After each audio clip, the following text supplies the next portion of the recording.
Em Marcos capítulo 10, nós encontramos João e Tiago fazendo uma solicitação para Jesus. Senhor, permita-nos que em sua glória, quando o Senhor estiver reinando, que eu e meu irmão sentemos um à sua direita e o outro à sua esquerda. Jesus Cristo pergunta para eles, será que vocês podem beber do mesmo cálice que eu vou beber? E aí Jesus em seguida fala, olha, vocês vão beber do mesmo cálice que eu vou beber, porém, o assentar-se à minha direita e à minha esquerda, isso quem vai definir é o meu Pai que estais no céu.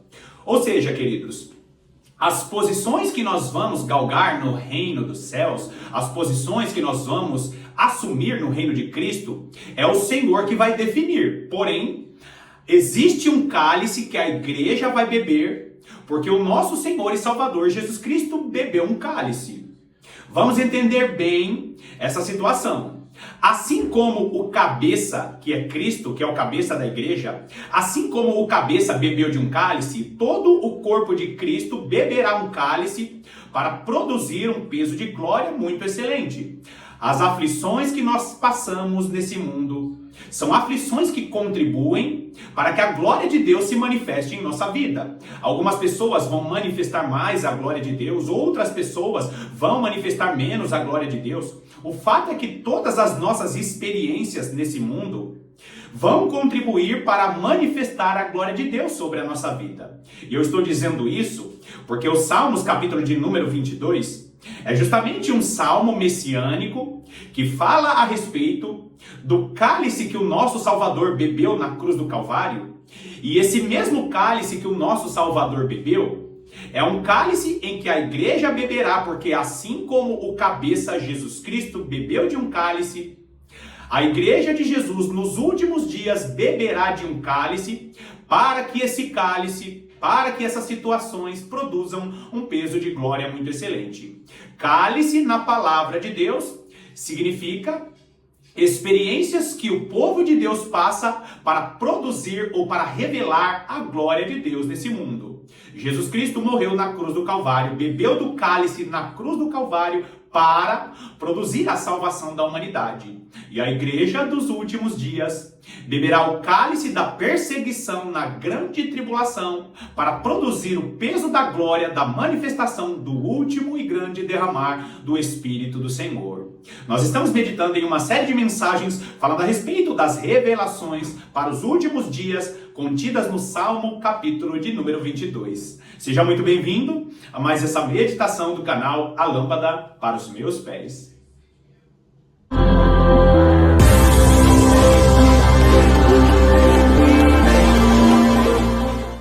A maior parte dos teólogos vão concordar comigo quando eu digo que o Salmo capítulo de número 22 é um salmo messiânico. É um salmo que trata a respeito de algumas falas de Jesus em seu momento de sofrimento na cruz do Calvário. Salmo 22 é um salmo que retrata as aflições do Messias em seu martírio para produzir a salvação da humanidade. O que a maior parte dos teólogos não vão concordar comigo é que esse salmo messiânico também está tratando a respeito do que a igreja vai viver nos últimos dias. E é por isso, por causa dessa discordância de alguns teólogos, é que eu preciso que você conecte as informações desse vídeo aqui com os estudos que eu deixo os links na descrição. Queridos irmãos, assim como Jesus Cristo sofreu, bebeu de um cálice para produzir a salvação da humanidade no martírio da cruz do Calvário, a igreja sofrerá também no período da grande tribulação. O grande problema é que existem teólogos, e a maior parte dos teólogos defendem que a igreja não passará pela grande tribulação, porque será arrebatada antes. Mas, para que esse vídeo aqui não fique um vídeo apenas com informações rasas, eu preciso que você conecte as informações dos vídeos, a informação desse vídeo com os estudos que eu deixo na descrição.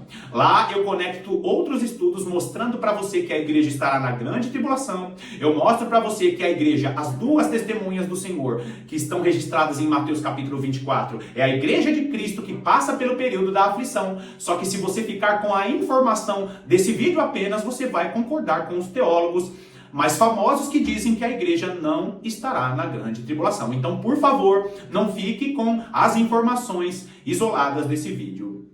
Uma outra coisa que é muito falada no meio cristão hoje é que não é importante saber se Jesus volta antes ou depois da grande tribulação, ou se a igreja é arrebatada antes ou depois da grande tribulação. O importante é pregar Jesus.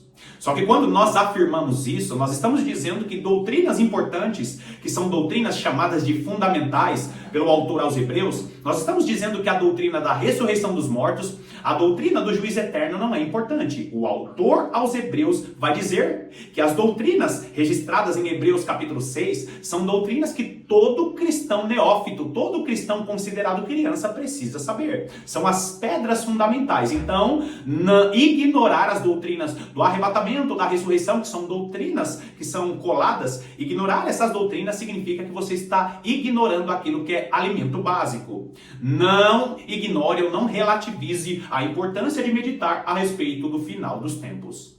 Entendendo tudo isso, vai lá comigo em Salmos, capítulo de número 22. Nós vamos ler hoje a partir do versículo 15. O versículo 15 diz assim: secou-se o meu vigor como um caco de barro, e a língua se me apega ao céu da boca. Assim me deitas no pó da terra. Primeira coisa, esse Salmos capítulo 22 é dada a autoria a Davi. Então, Davi, em seu momento de aflição, ele é inspirado pelo Espírito do Senhor para escrever ou para compor o que o Messias passou. É como se Deus tomasse a boca de Davi emprestada para relatar as falas do Messias em seu martírio na cruz do Calvário. Então, lembre-se disso. Aqui é Davi falando, só que ele é inspirado por Deus para falar o que o Messias falou na cruz do Calvário. Só que, queridos, assim como o Messias sofreu na cruz do Calvário, a igreja sofrerá também com esse cálice que será derramado sobre a igreja, e não é o cálice da ira. A igreja não sofrerá com a ira de Deus, a igreja não foi destinada para a ira, porém, a igreja, ela estará no período da grande tribulação justamente porque todas as vezes que Deus quer derramar o azeite, ele aperta a sua azeitona. Nós vamos ver ao longo da história que os grandes moveres do Espírito do Senhor é produzido com a igreja ou com o povo de Deus sendo perseguido. Agora, assim como o Messias, ele sofreu aflições, a igreja também sofrerá. E esse sentimento que Davi está expondo nesse versículo 15 é justamente o sentimento de muitos cristãos nos últimos dias. É o sentimento de que eles são tão frágeis. Esse vai ser o sentimento. Os cristãos dos últimos dias vão estar se sentindo tão frágeis ao ponto deles dizerem: secou-se o meu vigor como um caco de barro. A exposição da fragilidade humana. Quando nós olhamos 1 Coríntios, vai lá comigo em 2 Coríntios, capítulo 4, olha só o que diz o versículo 7. Temos, porém, este tesouro em vasos de barro. Temos, porém, este tesouro em vasos de barro, para que a excelência do poder de Deus seja de Deus e não de nós. O que esse texto está nos dizendo? Da mesma maneira que nós temos a fragilidade em nosso corpo, a glória de Deus será revelada. Me explica melhor, irmão Paulo. Então, Deus às vezes expõe a fragilidade do seu corpo, mas te usará com grande poder e graça. Por quê, queridos? Porque as nossas fraquezas, as nossas fragilidades, elas servem para expor o tesouro de Deus que está em nossas vidas. Às vezes Deus vai permitir que você veja a falha e a fraqueza de uma pessoa. Por quê? Para que fique claro e evidente que a glória de Deus manifesta na vida daquela pessoa não vem dela. Vem do poder de Deus que está sobre a vida dela. Eu não estou falando de falha de caráter. Eu não estou falando de pessoas que realmente envergonham o evangelho de Cristo. Mas às vezes nós vemos pequenas falhas, pequenos defeitos, ou defeitos que nós vemos nas vidas das pessoas que são usadas com grande poder e graça. Pessoas que ficam tristes com frequência, pessoas que são às vezes meio bravas, meio nervosas, e aí você vê Deus usando ela com poder e graça, ou seja, é um caco de barro, é fraca, é falha. Como o texto nos mostra que nós somos fracos e falhos, e Deus deixa que nós percebamos, Deus permite que nós percebamos as nossas falhas e nossas fraquezas, Deus permite que o nosso vigor acabe, que o nosso vigor fique praticamente escasso para que nós reconheçamos tudo aquilo que nós fazemos na obra de Deus, que é bem sucedido, é por causa do tesouro que está sobre as nossas vidas. Então, queridos, quando nós olhamos para esse texto de 2 Coríntios capítulo 4 e versículo 7, é justamente as nossas fraquezas, ou as nossas fragilidades, o nosso vigor que é fraco, nós desanimamos com muita facilidade, mas existe um tesouro dentro de nós, e este tesouro é do Senhor, ele vem do Espírito do Senhor. Agora volta em Salmos capítulo 22, o versículo 15 ainda, ele está dizendo o quê? Secou-se o meu vigor, ou seja, tem dias que você vai ficar cansado, e nos últimos dias a igreja de Cristo se sentirá fadigada, se sentirá incapacitada, com o seu vigor escasso, para que essa mesma igreja reconheça. Os feitos que nós estamos realizando aqui são feitos que vêm do tesouro que está em nossos corações. Nós precisamos nos reconhecer como caco de barro, como homens e mulheres fracos e falhos, para que o poder de Deus fique evidente aos olhos das pessoas. Tome bastante cuidado para o orgulho, a soberba e a arrogância não tomar conta do seu coração. Porque às vezes, queridos, Deus permite que algumas fraquezas permaneçam em nossas vidas, para que o poder e a excelência de Deus fique claro e evidente aos olhos das pessoas. O versículo 15, ele continua seguindo nessa mesma linha. Ele diz assim: e a língua se me apega ao céu da boca. Ou seja, às vezes eu não vou conseguir nem falar, porque falta palavras por causa das tamanhas aflições que a igreja vai viver nos últimos dias. Sabe quando acaba os recursos humanos? Sabe quando a capacidade humana não será suficiente para promover ou para trazer recursos? Então, é quando as suas palavras, elas não são suficientes mais para convencer as pessoas deste tempo. É quando as suas palavras não são suficientes para mostrar aquilo que Deus está fazendo. É quando você é caco de barro. É quando as palavras de persuasão do homem que estudou não são suficientes. Aí se manifesta a glória de Deus, o poder de Deus, porque o tesouro que está sobre as nossas vidas é um tesouro excelente. Nos últimos dias, nós vamos ver o quê? No período da aflição, essa língua que se apega à boca vai mostrar a incapacidade da igreja. E entenda bem isso, queridos. Por que a incapacidade da igreja precisa ficar evidente e clara aos olhos da própria igreja? Porque quando nós entendemos as nossas limitações, aí que o poder de Deus se manifesta. É justamente o que Deus respondeu ao apóstolo Paulo. Ele relata ali que tinha um espinho na carne, e ele pediu 3 vezes ao Senhor: Senhor, retira de mim esse espinho na carne. E o que o Senhor disse?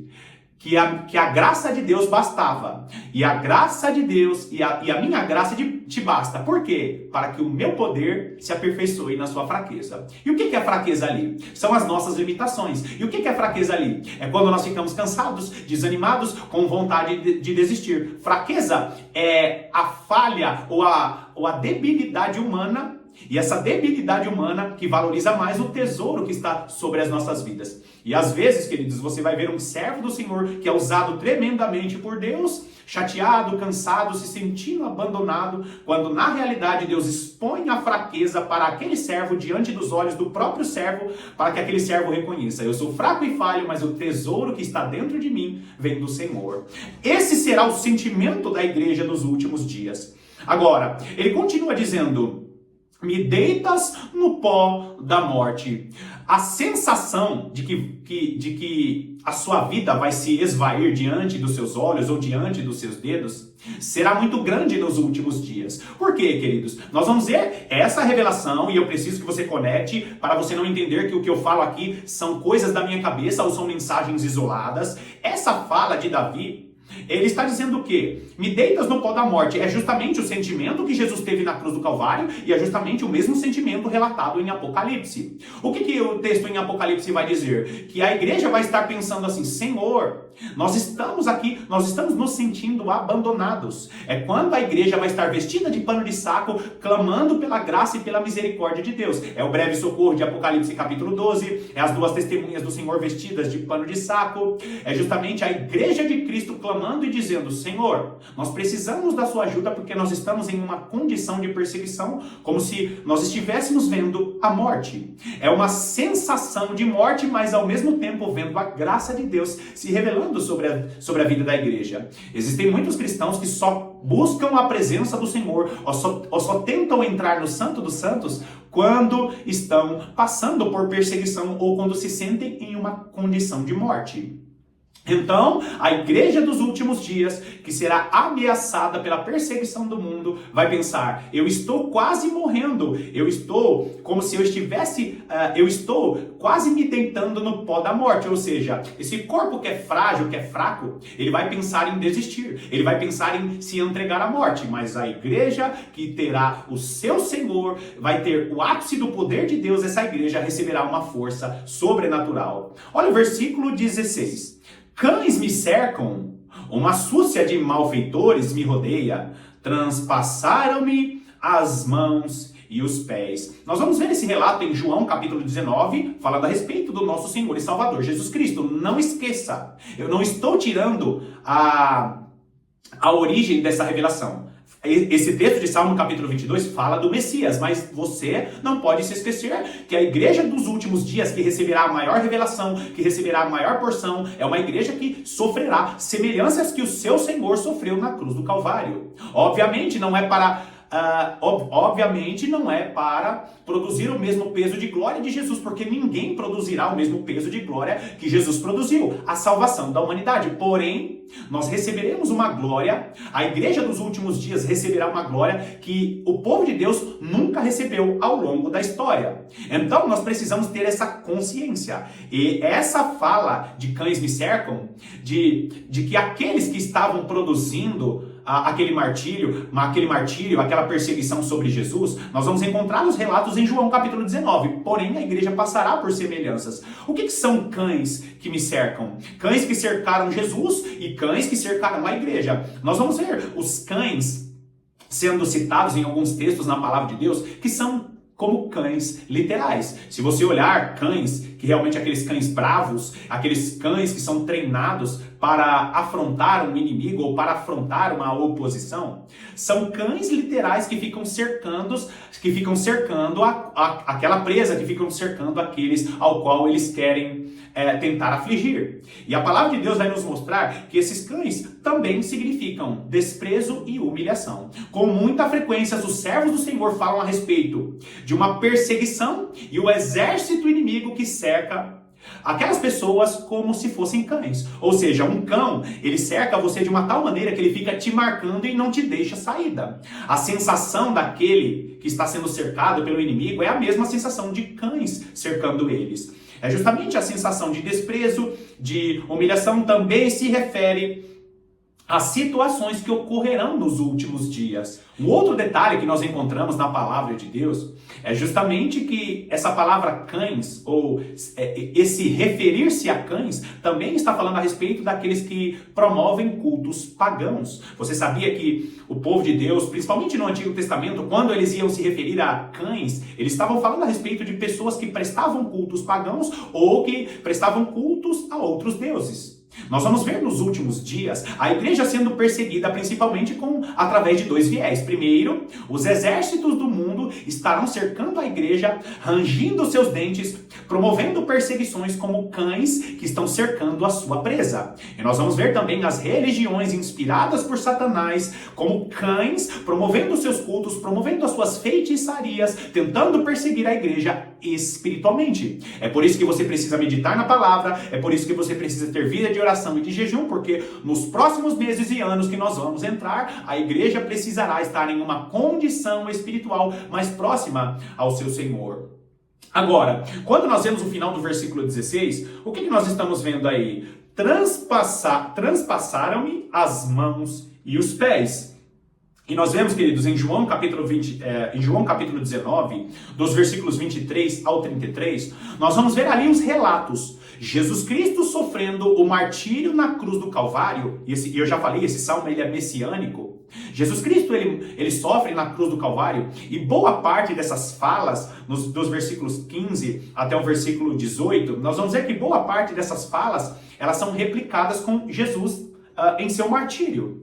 Então, queridos, Davi, ele foi inspirado por Deus para falar o que Jesus Cristo relataria no momento de seu martírio. Só que a igreja não pode perder isso de vista. Jesus Cristo é o cabeça e nós somos o corpo de Cristo. Por que que no momento da ceia Jesus Cristo diz, não só por isso, mas essa é uma das revelações da fala de Jesus na ceia, que o corpo que é dado por vós, o corpo que é partido por vós, fazei isso em memória de mim. Uma das revelações da ceia do Senhor é justamente a igreja que precisa se reunir como um corpo. Por quê? Porque no momento em que o corpo de Cristo for dado para a salvação das nações, esse corpo de Cristo será partido. Assim como o cabeça, ele sofreu o martírio, o corpo de Cristo também sofrerá. Então, queridos, nós precisamos nos preparar para este tempo e saber que Deus está trazendo as revelações de sua palavra para a sua igreja. Bom, vamos finalizar aqui a meditação do vídeo de hoje. E eu espero que esse vídeo tenha abençoado a sua vida. Que Deus te abençoe poderosamente. E eu estarei aqui te aguardando para as próximas meditações.